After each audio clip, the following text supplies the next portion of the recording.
Thanks for your support as a channel member, Jack Watson. Boys and girls, it's the final Non-League to Legend episode before Christmas, and of course, I've got some Christmas matches to help celebrate the festive period with you. If you're watching this in June, you know, I was trying to be relevant at the time. But for those of you who are watching when it first came out, if you are excited and enjoying the festive period, whatever type of festivities you enjoy, please make sure you spread the festive cheer by leaving a nice big thumbs up on the video. If we can get to 2,000 likes on this video, that would be awesome. It's been a video or two since we've done that. It would be nice to get back to that 2,000 likes a day thing that was, it was exciting me a lot, but it was happening.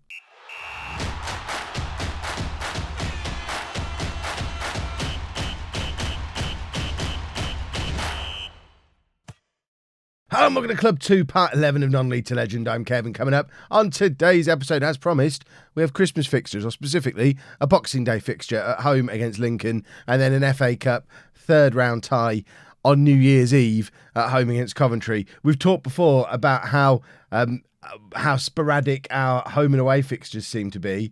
Look at this nonsense. We've got 5 home games in a row coming up now. It is absolutely mad the way our home and away games are distributed, and we've got a reversal of last season at the end of the year where 4 of our last 6 games are away games, so we need to be in a stronger position heading into that period than we were this time last year, because we can't rely on home games. We need to be winning those home games now. As you can see, our form has been a little bit hit and miss. I did continue to experiment with fluid counter-attacking and tiki-taka and nice passing, and none of it really worked. The last couple of games, we've gone back to the direct counter-attacking system that we were using last season, and as you can see, we've started to grind out 1-0s again. It's all we know how to do, because just like last year, we don't have a striker. If we have a look at our top goal scorers, Gavin Riley's one of the top scorers in the division, banging the goals in for Blackpool, which does suggest it's not the players that's the issue, it's the way I'm playing them. Which, I mean, we had lots of good goal scorers at Kings Lynn, so it's not that I can't produce a good goal scorer. It's some weird combination of me and Bristol Rovers means I don't have a fluent goal scorer. I am probably going to try and bring Gavin Riley back. I don't know if we can recall him from his loan when the window opens, but I think he's third top scorer in the league at the moment. If we have a look on the goal score, joint 4th top scorer in the league at the moment, Gavin Riley. So I think we probably will try and bring him back, just if for no other reason, it takes those goals away from Blackpool. But if you look beyond him, Paul Smythe is our top scorer with 7 goals from the wing. Humphreys, only 4 goals. He was the man who was supposed to come in to be our goal scoring solution. 2 goals from 22 games in the league. He's obviously not good enough. Harry Chapman's got 4. You have to go a little bit further back to find another striker who's scored 1 goal from 14 for David Smith. Premier League wonder kid there. And then our third striker, I can't even find him on the top scorers chart without scrolling. Keenan Davis is around here somewhere, but hasn't scored all year.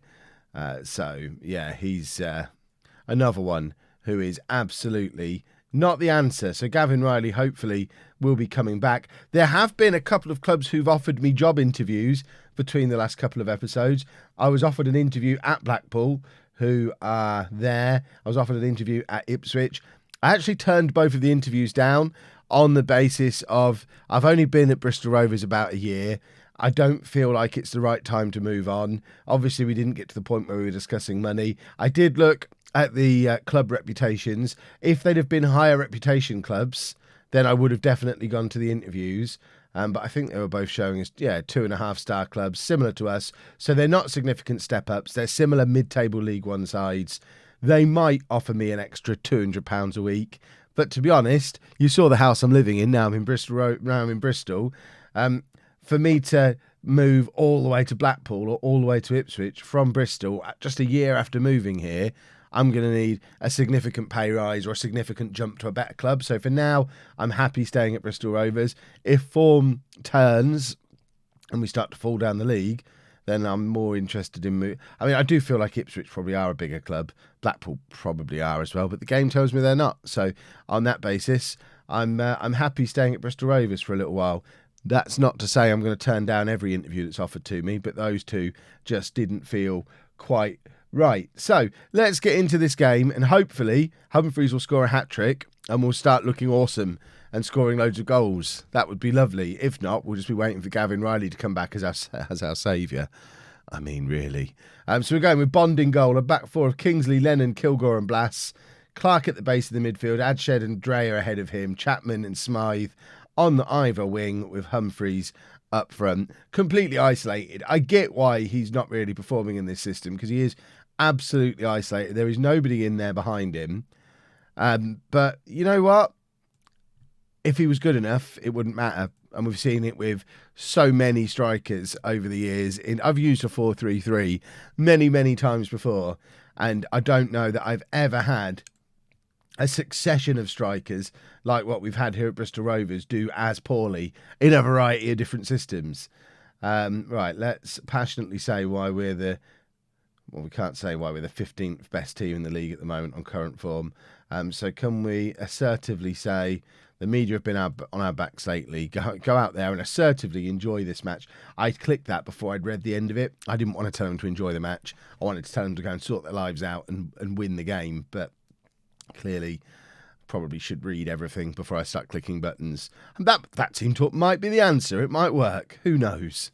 Oh, jump cuts are plenty again today. The cough is still with me in full force. I have now moved on to tea. I know I don't really... I think it was on the last video I said I don't really like tea. Well, I've moved on to tea because I want hot drinks in me at all times because they help the cough. But if I drink that much coffee, my eyes kind of bulge out and start getting bloodshot. So I decided to switch to tea, which I know this is where we're going to get at least 3 or 4 people in the comments going, Kev, you realise tea has more caffeine in it than coffee? And to those people, I would suggest Google it. Google it. Right, we're 1-0 down after 3 minutes, and all I've done is talk about hot drinks. That is not a good start for a team that the only way we've got results recently is by grinding out 1-0s. We're certainly very, very unlikely to score 2 goals in a game at any point. Perhaps they'll prove me wrong. Oh my word, Humphreys has scored a goal. He wants to show off for the cameras. With 15 minutes on the clock, it's Bristol Rovers 1, Lincoln 1. Stephen Humphreys, he knows he's getting replaced, has decided to actually turn up and do something not useless, which is, I mean, it's a remarkable turn of events. And I know there'll also be people saying you need to go a little bit more attacking or try the gegenpress or go to a 4-4-2 or a 4-2-3-1.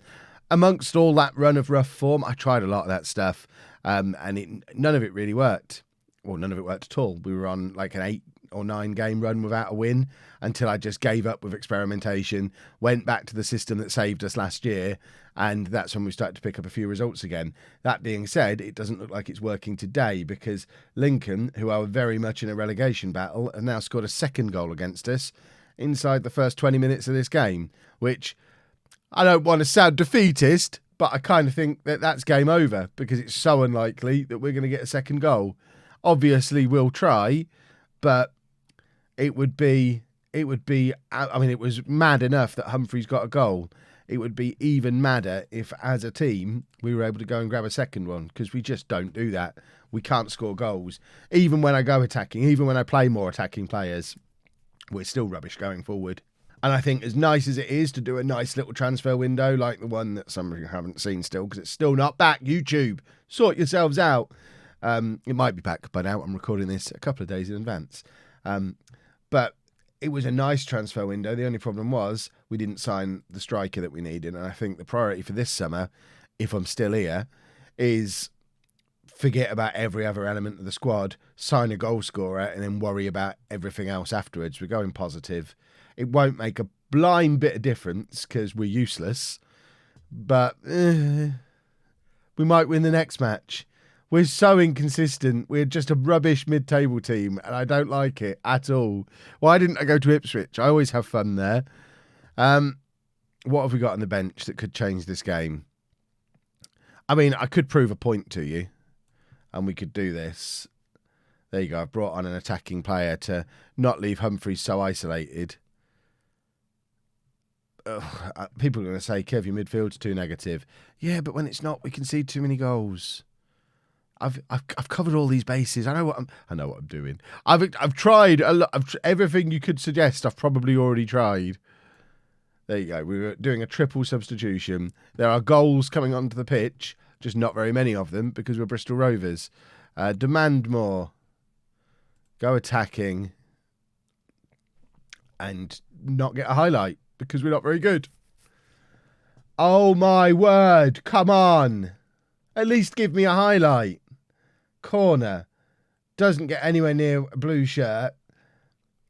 We've had 17 shots, which I find hard to believe, but we've just not been very good. If you look at those match stats, it looks like it should have just been a bore draw, but this is painful. Help me, but don't suggest changing anything because I tried it all and it doesn't work. But I can't stay the same. Aggressive. That wasn't good enough. Ugh. And the frustration is we are just a mid-table team and we're going to finish mid-table and it's fine. And that is progress from last year because this time last year we were 9 points clear of safety. So we have moved on massively from last year. In fact, what was our points total last year? This is why I'm getting offered jobs, because we are performing well. If we go back to last season, we finished on 49 points. We've already got 32. We're doing far better than we were last year. That doesn't make it fun. Couple of changes for the Coventry game then in the FA Cup. Garcia comes in for Smythe on that right-hand side because he was useless in that last game. Bud comes into central midfield as well. So we've managed to get rid of one of our dotted line poor relationships and bring back a classic one. Excellent stuff. We need a win here. I need to make myself feel better. I'm thinking about those interviews I didn't even go to and thinking, but maybe, Tuazi, he's a non-league to legend veteran. See, he would come in. He scored loads of goals for me. Right, let's avenge what happened last time we played Coventry. I don't remember, but I think it's fairly safe to say they probably beat us because most teams do. Oh, he's injured. Bless his cotton socks. Come and play for us. You wouldn't get injured playing for us. It's only a hand injury. He'll be fine. How does a hand injury knock his conditioning down that far? I don't see how that's going to stop someone playing on the left wing from playing on the left wing. I don't understand it. Why is he playing on the left wing anyway when he played for me, which I think was for Forest Green last year? It could have even been for Bristol Rovers last year. I'm pretty sure he was a big giant striker. Or was it for Portsmouth a couple of years ago? He certainly played for me at some point in non-league to legend. I very much remember the name, and I remember him being a big lad. I don't know if he actually is, but he certainly shouldn't be out on the wing. 6'2". There you go. As tall as me. So, not that big. Just normal size. Anyone my height, normal size. Shorter than me, short. Taller than me, tall. So it's a really simple way to judge these things. We've had a solid first half there. We've had 8 shots, only 2 of them on target. We've had most of the possession. Coventry don't seem that ambitious in what they're doing. The problem is, and we're going to be assertive again at half time there, the problem is we've not looked like scoring. There's been no highlight that I remember. If we start to push on and get a little bit more adventurous, then they'll come and beat us because it's how all these games have worked. The only games where we're grinding out those 1-0s are the ones where I literally keep counter-attacking all the way through and eventually the other team have to attack, don't score like they just have, and we hit them on the break. But when the other team scores first like that, we're ruined because we have no way back in. We can't just, I don't want to look. I don't want to see. We don't have it in us to, oh, right, well, they've scored. Let's go up and grab an equaliser then. Because we don't have that creativity. And I think it does stem back to that transfer window that I did in the summer. I've signed some very good midfielders, but as I think I said in the last episode, they're all very similar. And there's not really any creativity from them. They're all mobile, high energy, box to box midfield, ball winning midfield type players.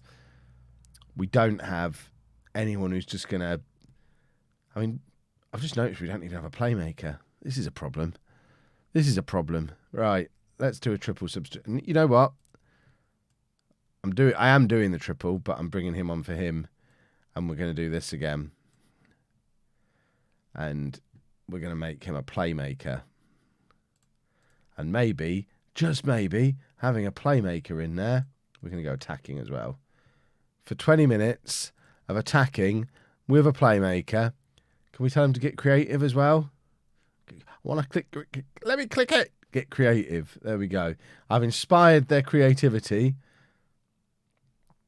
But have we got anything? Are we Kingsley to take the throw? This is our first highlight of the game in the 85th minute, which is hideous. Walker just loses the ball, and now Coventry are going to go at the other end and score, aren't they? Oh, we're not a very good football team. And I've been here a year. Kilgore now. Charging forward. This is our centre-back. Our captain has decided to get this game by the scruff of the neck. He's looked ahead of him, realised there were no good options, and just had a shot from 40 yards. And you know what, Alfie Kilgore, I do not blame you. I would have done the same thing in those circumstances. Them not in front of you are jokers. And we are out of the FA Cup. And it was pathetic. Well, we now have a transfer window. We don't have any money. We're already over our wage budget. All I can hope for, have we got anyone of any kind of value? We can't afford to lose Kilgore. All I can hope for is someone comes in and offers us £500,000 for Dreyer or Humphreys or Davis. And we can get rid of one of them and go and find a striker. Or a playmaker, or just something. Because as much as the intellectual part of me knows we've made progress in the last year, I want to win the league. I don't want slow progress. It's boring. If you've enjoyed that, please make sure you leave a nice big thumbs up on there for me. Subscribe to the channel for daily Football Manager videos. And thank you very much for watching.